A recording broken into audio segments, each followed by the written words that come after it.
আজকে তোমাদের দেখাবো আমাদের কোম্পানির বসকে, আর আমাদের কোম্পানির বস ওখানে সামনে আছে। তো চলো ভিডিওটা শেষ পর্যন্ত দেখতে থাকো। ইনি হচ্ছে আমাদের বস।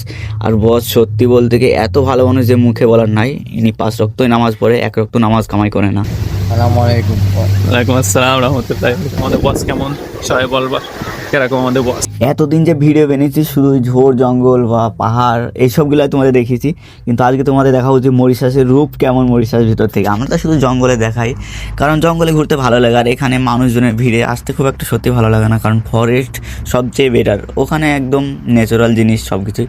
তো এখানে জায়গাগুলো এত সুন্দর যে মুখে বলা না। মরিশাস সত্যি অসাধারণ। এটা কিন্তু মরিশাসের ভিতরে। আমরা তো শুধু তোমাদের ঝোড় জঙ্গল ঘাস কাটি এইসবগুলো। আজকে বেশি করে মিস করছি শাকিল তোকে, কারণ শাকিল এই হোটেলে কাজ করতে, শাকিল এখানে নিয়ে গেছিল ওমে। আর আজকে আমরা সেখানে ভিজিট করেছি। আমরা আমাদের একটা মিটিং ছিল, প্রোগ্রাম ছিল এখানে, বসের সাথে এসেছি, সেখানে ঘুরেছি জায়গাটা সন্তুষ্টি, এরপর খাওয়া দাওয়া আছে। আর হোটেলের সামনেই সমুদ্র। তো চলো সমুদ্রর কাছে থেকে তোমাদের ঘুরিয়ে নিয়ে আসি। আর সমুদ্রের পানির কালার কিন্তু ব্লু কালারের পানি, খুবই ভালো লাগে। আর এখানে আসলে সত্যি মন ভরে যাবে। এই যে বাতাস সমুদ্র, কি সুন্দর। আর এখানে আসার পরে তো সত্যি মানে একটা অন্যরকমই ফিলিংস চলে আসে। আর নিচে এখানে দেখো সমুদ্রতে কত মাছ এখানে।